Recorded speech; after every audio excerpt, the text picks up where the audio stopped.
تو وہاں تک لوگوں نے شکایات کے انبار لگا دیے مولا کائنات کے حوالے سے. یہ کہنا کہ جس کا میں مولا ہوں، تاکہ سب کو پتہ چل جائے کہ جس معنی میں مولا ہوں اسی معنی میں علی مولا ہے. یہ حدیث تواتر کے ساتھ نہیں ہے.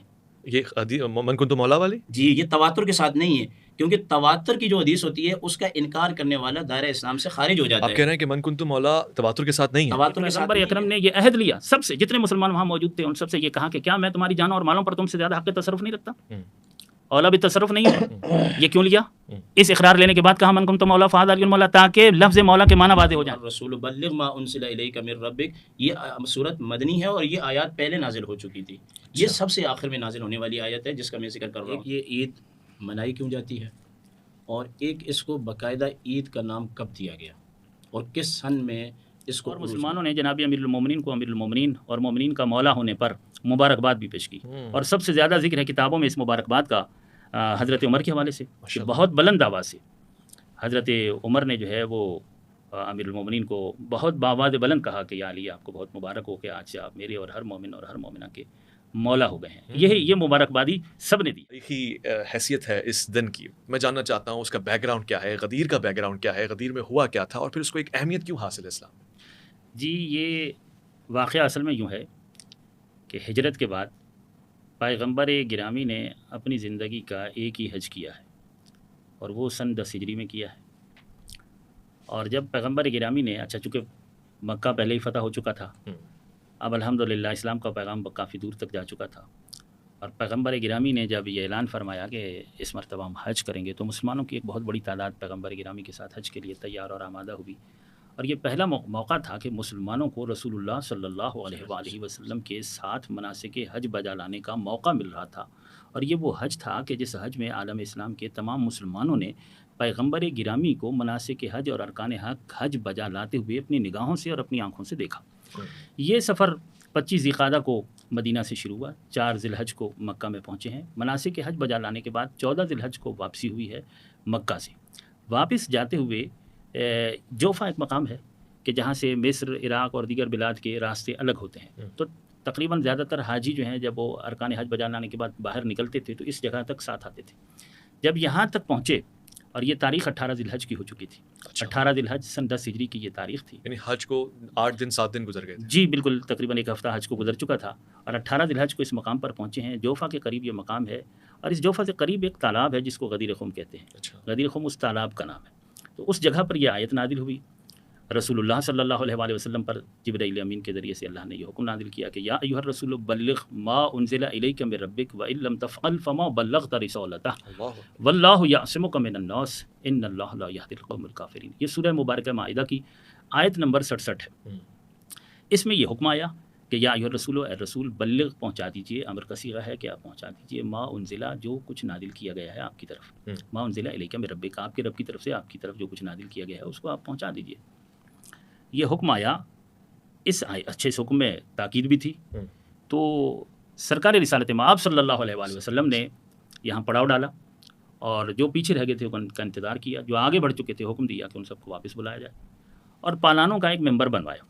جب سب لوگ جمع ہو گئے تو ان کے سامنے ایک خطبہ ارشاد فرمایا. میں خلاصہ کر رہا ہوں ورنہ تو یہ بہت لمبی داستان ہے اور واقعے میں بہت تفصیل ہے، جن کو میں نے چھوڑ دیا ہے وقت کی کمی کی وجہ سے، چونکہ پروگرام میں اتنا ٹائم نہیں ہوتا نا. ورنہ تو صرف خطبہ جو غدیر کا ہے اس پر 10 پروگرام ہو سکتے ہیں، جو رسول اللہ صلی اللہ علیہ وسلم. اس کے بعد پیغمبر اکرم نے ایک خطبہ ارشاد فرمایا ہے، اور وہ جو خطبہ ہے جسے خطبہ غدیر کہتے ہیں، اس میں بہت ساری چیزیں بیان ہوئیں. اسلام کے معارف، اسلام کے حقائق، اسلام کی تعلیمات، گزشتہ و آئندہ کے بارے میں نصائح، وہ ساری چیزوں کو بیان کیا ہے. لیکن اس خطبہ غدیر میں 2 مرکزی چیزیں تھیں. جو پہلی بات تھی وہ سب سے زیادہ توحید کی تھی. سب سے زیادہ جو بات کی ہے رسول اللہ نے خطبہ غدیر میں، وہ اللہ کی بات کی ہے، خدا کی وحدانیت کی بات کی ہے، خدا کی ربوبیت کی، معبودیت کی، یکتائی کی، احدیت کی، صمدیت کی، ازلیت کی، ابدیت کی، سرمدیت کی، پروردگار عالم کا ایک مکمل اور کامل تعارف پیش کیا ہے کہ وہی خالق ہے، مالک ہے، معبود برحق ہے، اس کے سوا کوئی لائق عبادت نہیں، لائق بندگی نہیں، وہ یکتا ہے ذات میں، صفات میں. اور غرض سب سے پہلی جو بات کی ہے خدا کی حمد و ثنا کی ہے، اور خدا کی بات کی ہے. اس کے بعد جو دوسری بات جو سب سے زیادہ بات کی ہے وہ امیر المومنین امام المتقین سرکار علی علیہ الصلوۃ والسلام کی بات کی ہے. اس کے بعد مولا علی علیہ السلام کے اس خطبے میں، یعنی جو جتنی چیزیں بھی بیان کی ہیں ان میں سب سے زیادہ جس چیز پر فوکس کیا ہے اللہ کی بات کے بعد، وہ امیر المومنین کی بات ہے. وہ حضرت علی علیہ الصلوۃ والسلام کی ولایت کی بات ہے، ان کی امامت کی بات ہے، ان کی عظمت کو بیان کیا، ان کی فضیلت کو بیان کیا، ان کے محاسن کو بیان کیا، ان کے مناقب کو، عظمتوں کو، فضیلتوں کو. اور پھر ایک اعلان فرمایا کہ من کنت مولا ہو فہذا علی مولا، کہ اس سے پہلے اقرار لے لیا اچھا کہ کیا میں تم سب کی سارے مسلمانوں سے کہ تم سب کی جانوں پر، تمہارے نفسوں پر، تمہارے نفوس پر اور تمہاری مالوں پر تم سے زیادہ حق نہیں رکھتا ہوں، جیسے قرآن کے اولا بالتصرف. جی تو وہ سب نے اقرار کیا کہ جی آپ کو ہماری جان و مال پر ہم سے زیادہ حق کے تصرف حاصل ہے. اور یہ اقرار لینے کے بعد کہا کہ پھر دیکھو جس کا میں اولا بالتصرف، جس کا میں حاکم ہوں، اب اس کا علی حاکم ہے. من کنت مولا فہذا علی مولا، کہ جس کا میں مولا اس کا علی مولا. یہ اعلان کیا. اور اس کے بعد پیغمبر اکرم نے حکم فرمایا کہ اب ایک خیمہ علی کے لیے نصب کر دیا جائے اور علی کو اس خیمے میں بٹھا دیا جائے. تو جناب امیر المومنین کو وہاں بٹھا دیا گیا اور مسلمانوں کو حکم دیا کہ وہ علی علیہ السلام کی بیعت کریں. تو مسلمانوں نے اس وقت جتنے کلمہ گو تھے انہوں نے جناب امیر المومنین کی بیعت کی، اور مسلمانوں نے جناب امیر المومنین کو امیر المومنین اور مومنین کا مولا ہونے پر مبارکباد بھی پیش کی. اور سب سے زیادہ ذکر ہے کتابوں میں اس مبارکباد کا حضرت عمر کے حوالے سے کہ بہت بلند آواز سے حضرت عمر نے جو ہے وہ امیر المومنین کو بہت باواز بلند کہا کہ یا علی آپ کو بہت مبارک ہو کہ آج سے آپ میرے اور ہر مومن اور ہر مومنہ کے مولا ہو گئے ہیں. یہ مبارکبادی سب نے دی ہے. یہ مبارکبادی یہ اس وقت کا جو مجمع ہے اس کے متعلق اگرچہ روایات میں تھوڑا بہت اختلاف بھی ہے. تقریباً 1,20,000 1,24,000 بھی بیان کیا گیا ہے. 1 لاکھ سے زیادہ تو تقریباً سب نے بیان کیا ہے کہ 1 لاکھ سے زیادہ افراد تھے، اور یہ صحابہ کرام تھے، یہ پیغمبر اکرم کا کلمہ پڑھنے والے تھے. اس مجمع کے اندر جناب امیر المومنین حضرت علی علیہ السلام کی ولایت کا اعلان کیا گیا، اور اپنے بعد علی علیہ السلام کو مومنین کا مولا بنایا گیا اور ان کے مولائیت کا اعلان کیا. یہ وہ خوشی تھی جس کو آج تک مومنین مناتے ہیں. اسی کو عید غدیر کہا جاتا ہے. یعنی جناب امیر المومنین حضرت علی علیہ السلام کے اعلان ولایت اور ان کے اعلان امامت پر خوشی منانا، ان کو اپنا مولا دل و جان سے ماننا اور تسلیم کرنا، اور یعنی گویا کہ ان کی تاج پوشی کا جشن ہے. ٹھیک ہے نا، امیر المومنین حضرت علی علیہ السلام کی تاج پوشی کا جشن ہے.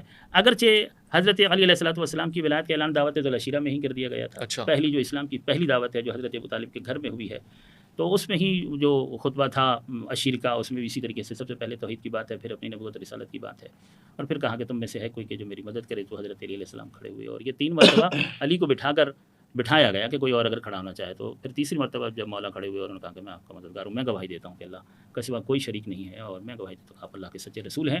تو پھر پیغمبر اکرم نے اس کے جواب میں کہا کہ یا علی انت اخی و وصی و خلیفتی و ولی اللہ، کہ آپ میرے بھائی ہیں، میرے وصی ہیں، میرے خلیفہ ہیں، میرے جانشین ہیں اور اللہ کے ولی ہیں. دعوت ذوالعشیرہ میں علی کی ولایت کا اعلان کیا ہے. اور پھر یہ دعوت یعنی 10 ذی الحج 18 ذی الحج 10 ہجری، اور وہ دعوت ذوالعشیرہ اسلام کی پہلی دعوت ہے. اور یہ باقاعدہ اسلام کا وہ سب سے بڑا مجمع جو یعنی ایک طرح سے سمجھے کہ آخری بڑا اجتماع ہے کہ جس سے رسول اللہ نے خطاب فرمایا غدیر میں.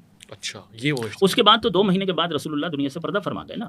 28 سفر کو چلے گئے ہیں، 11 ہجری 28 سفر میں، یا ہمارے بھائیوں کی روایات کے مطابق 12 ربیع الاول. تو کوئی اتنا فرق اس میں نہیں ہے. ذی الحج آخری مہینہ ہوتا ہے، محرم پہلا مہینہ ہوتا ہے. تو 2-2.5 مہینے کے بعد تو رسول اللہ نے پردہ فرمایا، وصال فرمایا، وہ اس دنیا سے چلے گئے ہیں. تو یہ یعنی اس اعلان ولایت کے بعد پھر وہ ایک مال دین کی جو آیت ہے وہ نازل ہوئی کہ آج ہم نے دین کو مکمل کیا، الیوم اکملت لکم دینکم واتممت علیکم نعمتی ورضیت لکم الاسلام دینا. اس کے آگے پیچھے اور بھی ہے، لیکن جو آپ کے پروگراموں کی وقت 2 پروگرام آپ نے ریکارڈ کرنے ہیں، اگر حضرت نے بھی میں چاہتا ہوں ان کو بھی موقع ملے اور یہ بھی بات کریں. تو یہ وہ دن ہے 18 ذی الحج کا دن، جس کی بنیادی وجہ جو ہے وہ مولا علی علیہ السلام کا جو اعلان ولایت کیا گیا، اور صحابہ کرام نے یہ خوشی منائی. خوشی کے موقع پر ہی مبارکباد دی جاتی ہے نا. تو صحابہ کرام نے مبارکباد دی، حضرت عمر نے مبارکباد دی، اور وہی مبارکباد ہم بھی ایک دوسرے کو دیتے ہیں. یعنی یہ مبارکباد دینا یہ حکم رسول کی تعمیل ہے اور اس سنت صحابہ پر عمل ہے. یہ صحابہ کرام نے مبارکباد دی ہے 18 ذی الحج کو خوشی منانا.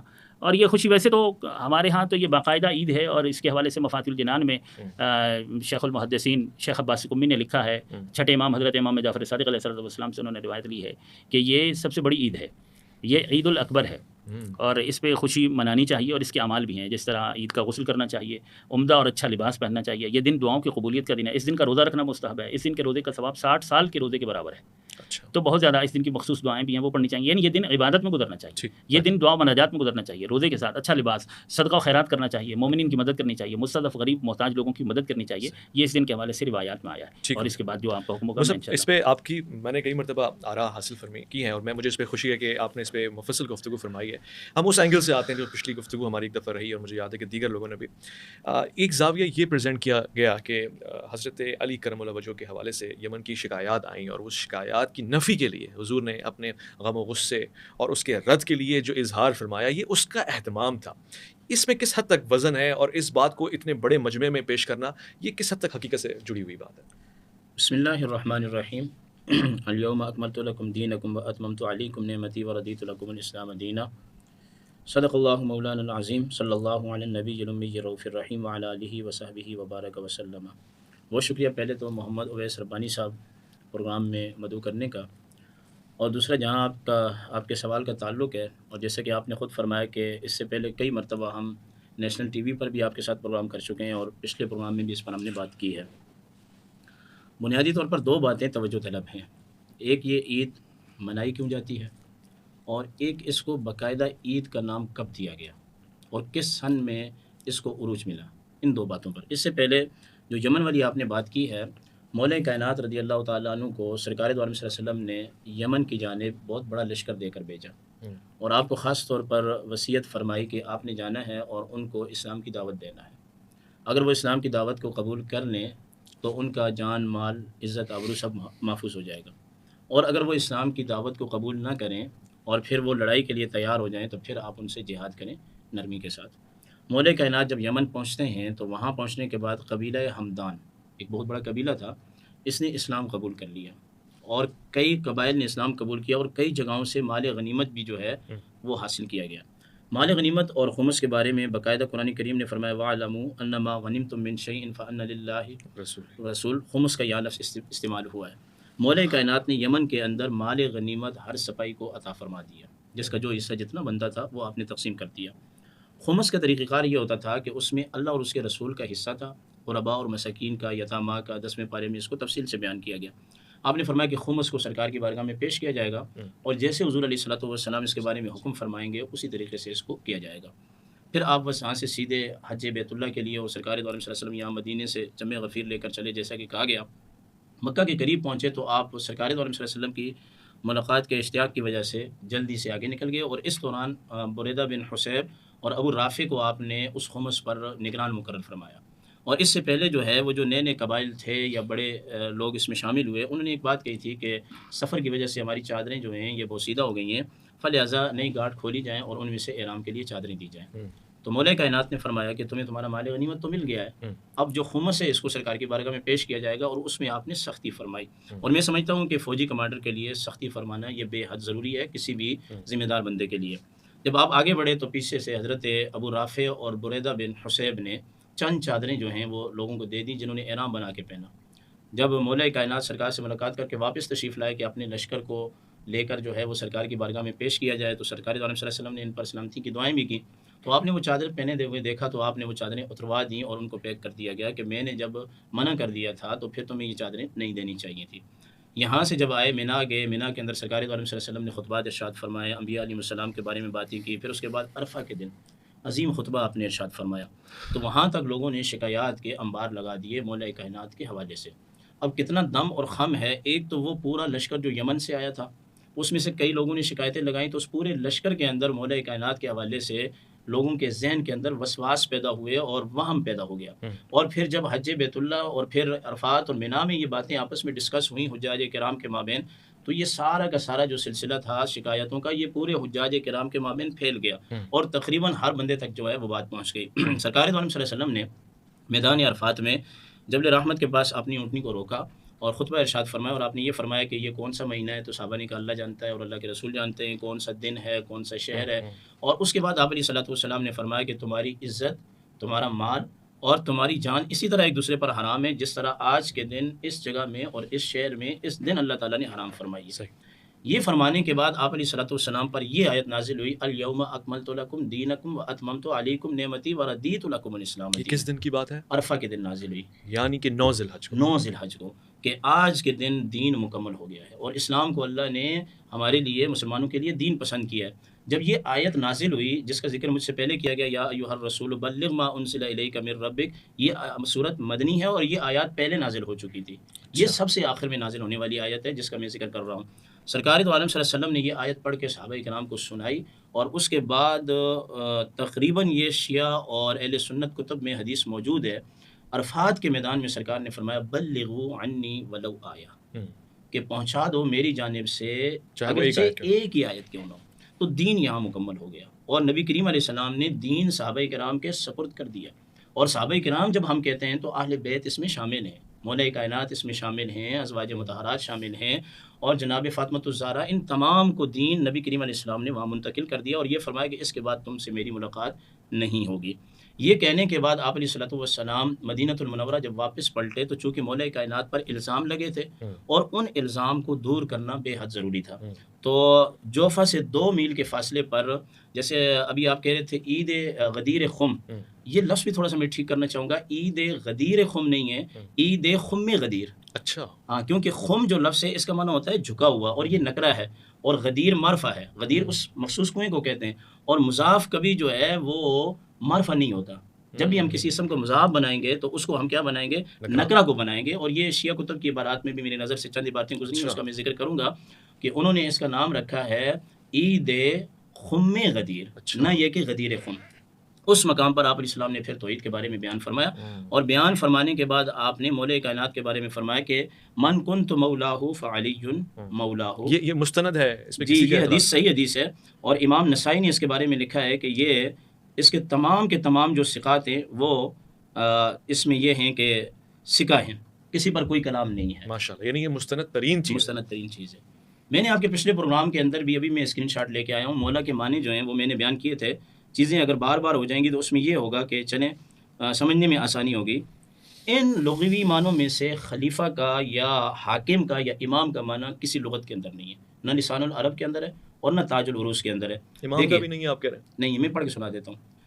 المولا، المالک، العبد، الموتق، الموتق، الصاحب، القریب، الجار، الحلیف، ابن العم، النزیل، الشریک، ابن الاخت، الولی، الرب، الناصر، المنعم، المحب، التابع، السحر.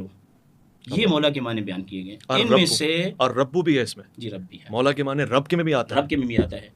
اور مولانا آپ کے سامنے بھی بیٹھا ہوا ہے. اور مولانا آپ کا کسی اعلان غدیر خم میں نہیں ہوا؟ مولانا میری بغل میں بھی بیٹھے ہوئے ہیں. تو یہ مولا ایسا لفظ ہے کہ جو انت مولانا، قرآن کریم میں بھی اس میں انت مولانا فانصرنا علی القوم الکافرین، اے اللہ تو ہمارا مولا ہے. تو یہ طے ہے کہ اصول کہ جب تک ایسا لفظ جو مختلف معنی کے اندر شرکت رکھتا ہو، قرینہ قویہ نہ ہو، اس وقت تک کسی خاص معنی کو آپ نہیں لے سکتے. اچھا، اب ہم حدیث کو جب دیکھتے ہیں تو پھر اس میں یہ ہے کہ امام حسن مصنع، چونکہ یہ امام حسن کے شہزادے ہیں جو کہ کربلا کے اندر بھی شریک ہوئے اور اس کے بعد واپس مدینہ پلٹے، اور حسنی سادات انہی سے چلے ہیں. ان سے کسی نے پوچھا کہ یہ جو خم غدیر ہے، اس مقام پر مولا کائنات کی خلافت کا اعلان ہوا تھا. تو امام حسن مصنع رحمہ اللہ نے بڑا زبردست جواب دیا. انہوں نے فرمایا کہ اگر وہاں اعلان ہوتا تو یوں نہ ہوتا من کنت مولا فعلی مولا، یہاں یہ ہوتا یا ایھا الناس، اے لوگو، ھذا والن، یہ میرا ولی ہے، خلیفہ ہے، بعدی، میرے بعد، والقائم علیکم بعدی، اور تم میرے بعد بھی اس پر قائم رہنا. اور پھر آگے امام حسن مصنع سے پوچھا گیا کہ کیا یہاں خلافت کا اعلان نہیں تھا؟ فرمایا کہ اگر یہاں خلافت کا اعلان ہوتا تو مولا کائنات سے بڑا کوئی شخص نہیں ہے جو اپنا حق جو ہے بزور بازو وصول کرے، تو بزور بازو وصول کر لیتے. اور فرمایا کہ اس مقام پر خلافت کا معنی لینا اور مولا کائنات کا اپنی پوری زندگی میں اس حدیث کو خلافت کے باب میں پیش نہ کرنا، یہ اس بات کی دلیل ہے کہ یہاں پر جو ہے وہ خلافت معنی مراد نہیں ہے. ایک بات. دوسری بات یہ ہے کہ میں تاکہ نتیجہ نکال لوں، آپ سوال کریں گے تو پھر آپ کے پاس آئیں گے. جی، میں نتیجہ نکال لوں. حضرت علی رضی اللہ تعالیٰ عنہ نے جب اپنی خلافت کی بات کی ہے کبھی خم غدیر کو پیش نہیں کیا. اچھا، یہاں تک کہ نہج البلاغہ میں یہ بات موجود ہے، جب آپ کو زخمی کیا گیا، نبی علیہ السلام بھی حالت علالت میں گئے، آپ کو موقع ملا، حضرت سیدنا صدیق اکبر بھی، عمر بن خطاب بھی، سیدنا عثمان بن عفان بھی، مولا کائنات بھی. یہ 5 برگزیدہ شخصیات ایسی ہیں کہ ان کی وفات شریف اچانک نہیں ہوئی، اور مولا کائنات نے کربلا میں یہاں پر اس کوفہ میں خطبہ دیا، اور پھر جب آپ زخمی حالت میں تھے تو آپ سے کہا گیا کہ آپ حسن کو اپنا خلیفہ مقرر کریں، تو آپ نے حسن کو اپنا خلیفہ مقرر نہیں کیا. ایک بات. دوسری بات یہ ہے کہ نہج البلاغہ میں یہ بات لکھی ہوئی ہے، امیر معاویہ رضی اللہ تعالیٰ عنہ کو جو خطوط لکھے گئے تھے نا، تو مولا کائنات میں اس نے یہ بات لکھی تھی کہ آپ میری بیعت نہیں کر رہے، میری بیعت تو انہوں نے کی ہے جنہوں نے ابو بکر کی بیعت کی ہے اور عمر کی بیعت کی ہے. اگر غدیر قوم پر آپ کی خلافت کے بارے میں کوئی بات ہوتی تو اس کو ضرور بیان کیا جاتا.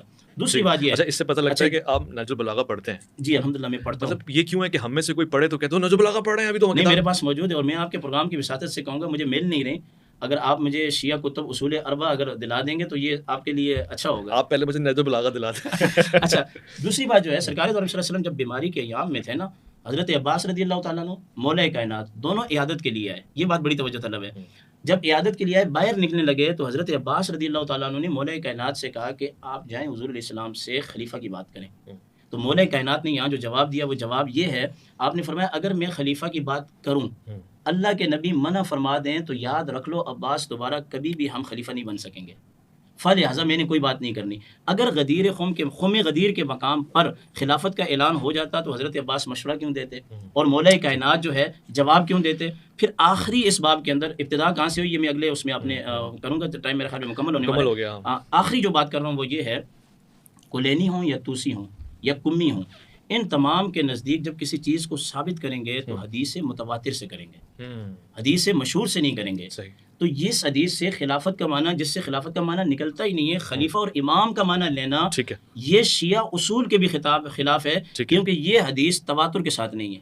یہ حدیث من کنت مولا والی جی یہ تواتر کے ساتھ نہیں ہے، کیونکہ تواتر کی جو حدیث ہوتی ہے اس کا انکار کرنے والا دائرہ اسلام سے خارج ہو جاتا ہے۔ آپ کہہ رہے ہیں کہ من کنت مولا تواتر کے ساتھ نہیں ہے؟ تواتر کے ساتھ نہیں ہے، یہ حدیث صحیح ہے۔ اچھا صحیح تو ہے، صحیح ہے۔ دیکھیں حدیث کی جو ہے نا، میرے خیال ہے کہ اس میں بڑا تواتر موجود ہے۔ اور نہیں آپ تواتر سے کوئی اور تواتر سمجھ رہے ہیں۔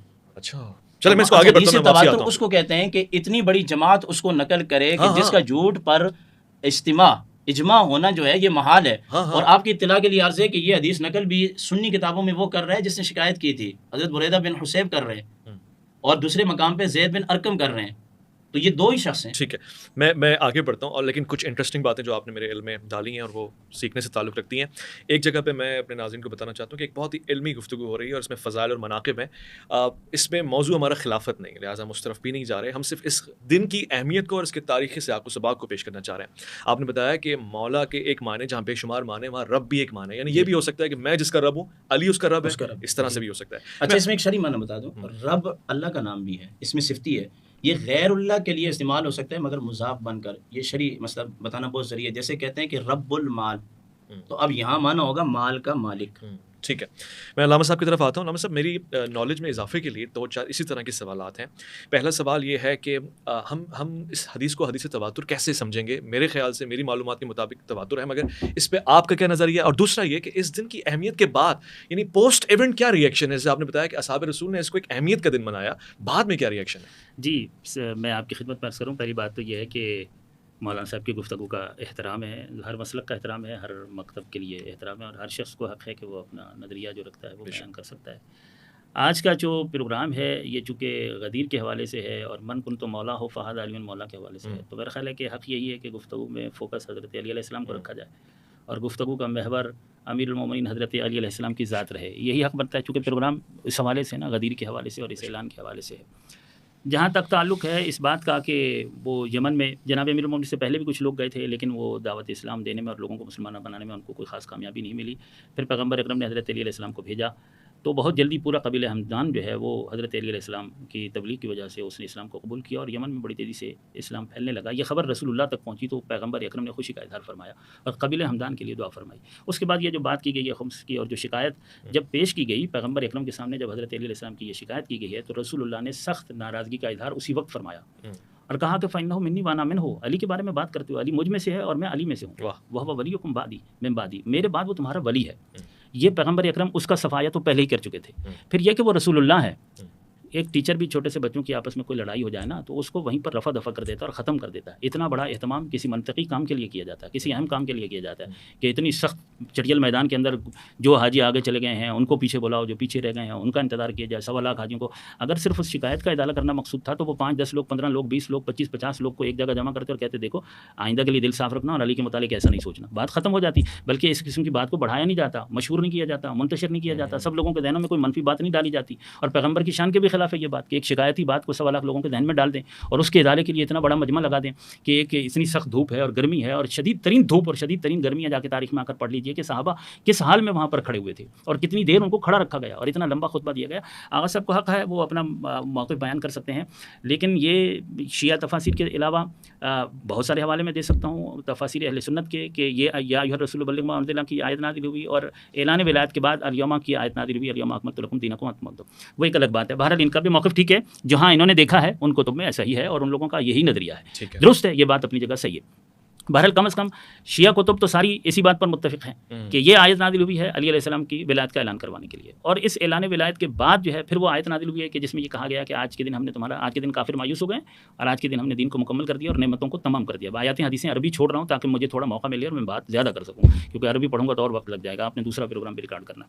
تو یہ چیز تو یہ ہے کہ اب یہ جو من کنت مولا والی جو روایت ہے 1.25 لاکھ لوگوں نے اس کو سنی ہے، اس کا انکار کسی نے بھی نہیں کیا ہے۔ 110 صحابہ جو ہیں وہ اس روایت کے راوی ہیں، 82 تابعین ہیں جو اس روایت کے راوی ہیں، 360 صاحبان علم و فضل نے اپنی کتابوں کے اندر غدیر کی روایت کو لکھا ہے، 26 صاحبان علم و فضل اور اکابرین اسلام ہیں جنہوں نے مستقل غدیر کو اور حدیث غدیر کو عنوان قرار دے کر مستقل کتابیں لکھی ہیں، مستقل کتابیں لکھی ہیں۔ اس کے علاوہ حضرت آیت اللہ عبد الحسین الامینی کی جو کتاب الغدیر 20 جلدوں پر ہے، یہ کتاب لکھنے میں انہوں نے 20 سال لگائے ہیں، 10,000 کتب کا مطالعہ کیا ہے، دنیا اسلام کے تمام تر حوالہ جات کو جمع کیا ہے، تمام منابع اور ماخذ اور مصادر کو اس کتاب کے اندر جمع کر دیے گئے۔ اگر کسی شخص کو شک ہے، ریب ہے اور اسے کوئی حوالہ چاہیے تو وہ الغدیر کا مطالعہ کرے۔ کوئی کتاب ایسی نہیں ہے کہ جس کا حوالہ الغدیر کے اندر موجود نہ ہو۔ الغدیر کے اندر تمام کتابوں کے حوالے بھی موجود ہیں اور تمام کتب کی پوری فہرست بھی موجود ہے، اور ان تمام صحابہ کے نام بھی موجود ہیں کہ جنہوں نے اس غدیر کو اور من کنت مولا کے اعلان کو جنہوں نے روایت کی ہے۔ تو یہ روایت اس سے برادران اہل سنت کو بھی اختلاف نہیں ہے، اور اگر نسل نو چاہے تو اہل سنت علماء کرام کے بیانات کو نیٹ پر دیکھ سکتی ہے، جس میں طاہر القادری صاحب ہیں، مولانا طارق جمیل صاحب ہیں، اور اس کے علاوہ بھی ایک بہت بڑی تعداد ہے ہمارے برادران بریلوی برادران اور دیوبندی اہل سنت علماء کرام ہمارے لیے بہت محترم ہیں کہ جنہوں نے اس روایت کو بیان کیا ہے اور انہوں نے اس کی سند کو بھی بیان کیا ہے، اس کو صحیح مانا ہے۔ اس کے علاوہ مسلم صحیح مسلم کے اندر بھی یہ آئی ہے اور سیاست اور دوسری کتب کے اندر بھی۔ بہرحال اس پر بحث نہیں ہے، یہ روایت ہے اور حضرت علی علیہ السلام کی ولایت کا اعلان ہو گیا۔ اس کے بعد بات یہ آ گئی کہ لفظ مولا کا جو معنی کی بات آئی ہے، میں اس طرف جانا نہیں چاہ رہا تھا، لیکن چلیں مجھے اس سے بحث نہیں ہے۔ اس کے 27 معنی لکھے گئے ہیں کہ لفظ مولا کے 27 معنی ہیں۔ تو پیغمبر اکرم نے جو کہا کہ من کنت مولا ہو فہذا علی مولا، کہ جس کا میں مولا ہوں اس کا علی مولا، میں کہتا ہوں 27 معنی نہیں، 27,000 معنی کر لیجئے، مگر پیغمبر نے جب یہ کہا کہ جس کا میں مولا ہوں اس کا علی مولا، یہ کہنے کی کیا ضرورت ہے؟ کہہ دیتے کہ سب کا علی مولا ہے۔ یہ کیوں کہا پہلے کہ جس کا میں مولا ہوں؟ یہ کہنا کہ جس کا میں مولا ہوں تاکہ سب کو پتہ چل جائے کہ جس معنی میں مولا ہوں اسی معنی میں علی مولا ہے۔